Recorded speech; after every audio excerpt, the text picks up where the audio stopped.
Good morning বন্ধুরা, কেমন আছো তোমরা সবাই? আশা করি ভগবানের আশীর্বাদে তোমরা সবাই খুব ভালো আছো। তো আজকে জামাই ষষ্ঠীর দিন। বহুদিন আমি কোনো বড় ভিডিও করিনি। তো আজকে জামাই ষষ্ঠীর দিন। সকালে উঠে আমি এই দেখো গাছে জল দেওয়া শুরু করেছি। খুব রোদ ছিল, ভীষণ গরম ছিল।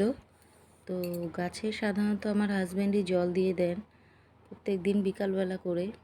তো আজকে আমার রান্নার ছুটি ছিল, কারণ আজকে আমার ইচ্ছা ছিল বাইরে থেকে কিছু খাওয়ানোর আমার হাজব্যান্ডকে। তো ও কখনোই জামাই ষষ্ঠীতে তার শ্বশুর বাড়িতে যায়নি, মানে ও পছন্দ করে না এবং ষষ্ঠীতে কখনো যায়নি। তো আমি আমার সাধ্যমতো যতটুকু পারি সেটাই চেষ্টা করেছি এবার। তো এখানে দুধ জাল দেওয়া হচ্ছে ভগবানের জন্য। তার কারণ বছরের প্রথম আম আনা হয়েছে। এর আগে আমাদের মিষ্টি আম মানে পাকা আম আনা হয়নি। কাঁচা আম চাটনির জন্য করা হয়েছে, কিন্তু পাকা আম খাওয়া হয়নি। আনা হয়েছে ফার্স্ট, আগে ভগবানকে দেওয়া হবে, তারপর আমরা খাবো। তো যাই হোক, এই যে এখানে দিদি ঠাকুর পুজো করে দিয়েছে, ভগবানকে আম আর যা যা ফল ছিল সেগুলো দিয়েছে, দুধ দিয়েছে। তো আজকে বিরিয়ানি আনা হয়েছে। আমি বলেছিলাম বিরিয়ানি আনতে, কারণ আমার পরিবারের সবাই বিরিয়ানি খুব ভালোবাসে, দিদি ছাড়া। তো এই যে এখানে ওকে দুপুরের খাবার দিয়ে দিয়েছি বিরিয়ানি। তো আমরা সবাই মিলেই খেতে বসেছিলাম একসঙ্গে। তো বিরিয়ানি ছিল এখানে মাটন বিরিয়ানি আর চিকেন কষা ছিল। আর এখন বিকাল, তো বিকালবেলা সমস্ত ফল মিষ্টি ওকে আমি রেডি করে দিয়েছিলাম। কিছুই খায়নি, একটা একটা করে সব খেয়েছে। আর এই যে শাড়িটা দেখছো, এই শাড়িটা হলো আমাকে আমাদের ম্যারেজ অ্যানিভার্সারিতে দিয়েছিল, 3টে শাড়ি। তো এটা রেডি হয়েছিল না, সেটাই রেডি হয়েছে। অনেক দিন ধরেই রাখা ছিল, দেখানো হয়নি। তো আজকে এই খুশিতে আমাদের দেখিয়ে দিলাম।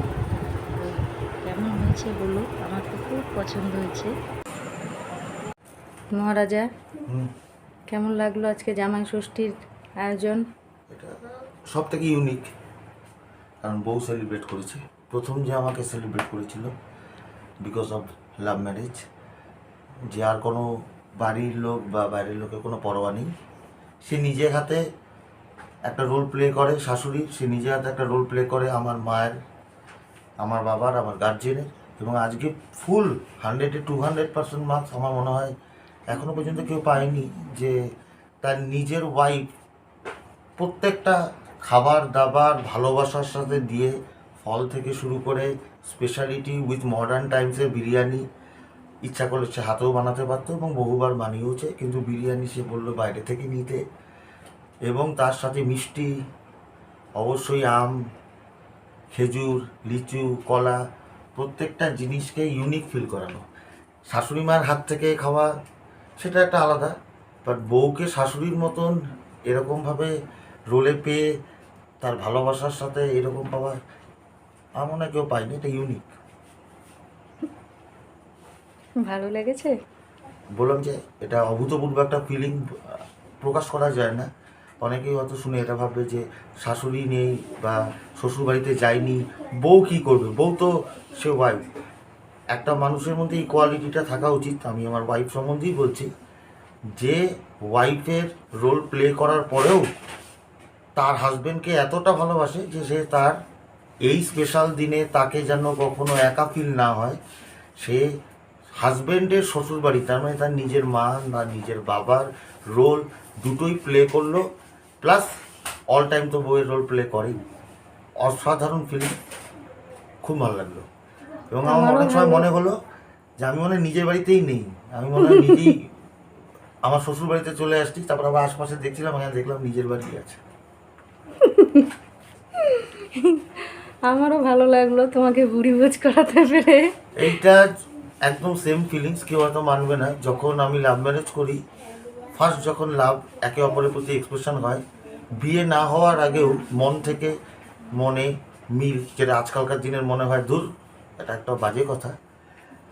ফিলিংসটা ছিল যে আমরা প্রথম জামাই ষষ্ঠী পালন করব, কিন্তু আমাদের কোনো বিয়ে হয়নি, কিন্তু আমরা মন থেকে একে অপরকে হাজব্যান্ড অ্যান্ড ওয়াইফ মেনেছি।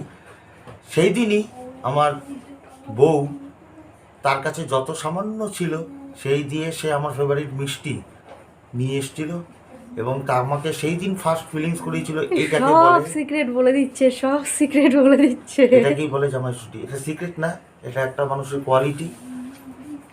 মডার্ন টাইমসে আমি গ্যারান্টি দিয়ে বলতে পারি, ইভেন আমি নিজেও হয়তো এই রোলে ফিট না। যে রোলগুলোতে হাজব্যান্ডের বেরিয়ে এসে তাকে তার বাবার মতন কখনো ফিল করানো উচিত, বউয়ের বাবার মতন, সেটা তো আমিও ফিট না, অনেক মেয়েরা তো পারেই না, এটা গ্যারেন্টি। না এভাবে বলো না। এবার যেটা আমার সাথে হচ্ছে সেটা তো আমি বলবোই, আমি তো এক ফোঁটাও বালিয়ে বলিনি। যাক, আমারও ভালো লাগলো এইভাবে একটা অন্যরকম জামাই ষষ্ঠী। তো টাটা।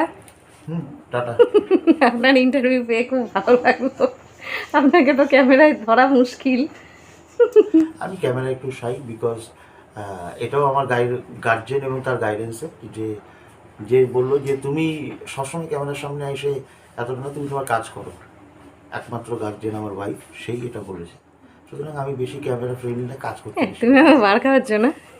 না, যেটা বলেছে সেই জন্য। নাহলে তো একবার হলো দুবার হলো আমিও তো ছোটোখাটো ব্লগের মধ্যে আসতে পারি, কিন্তু আমি আসি না এই কারণেই, কারণ আমাদের যে সিক্রেট হিরো। 4টে চ্যানেল আছে, আমার ওয়াইফের গাইডেন্সে সেটা বলে যে 4টে চ্যানেলের মধ্যে আমাদের উচিত একজনকে অন্তত একটু লুকিয়ে থাকার, আরেকজন ব্লগ যদি করতেও থাকে সে করুক। সবাই যদি একসাথে ব্লগে চলে আসি তাহলে অবভিয়াসলি দেখার আর ইন্টারেস্টটাই তো থাকে না। যাক ভালো, তুমি সিক্রেট থাকো।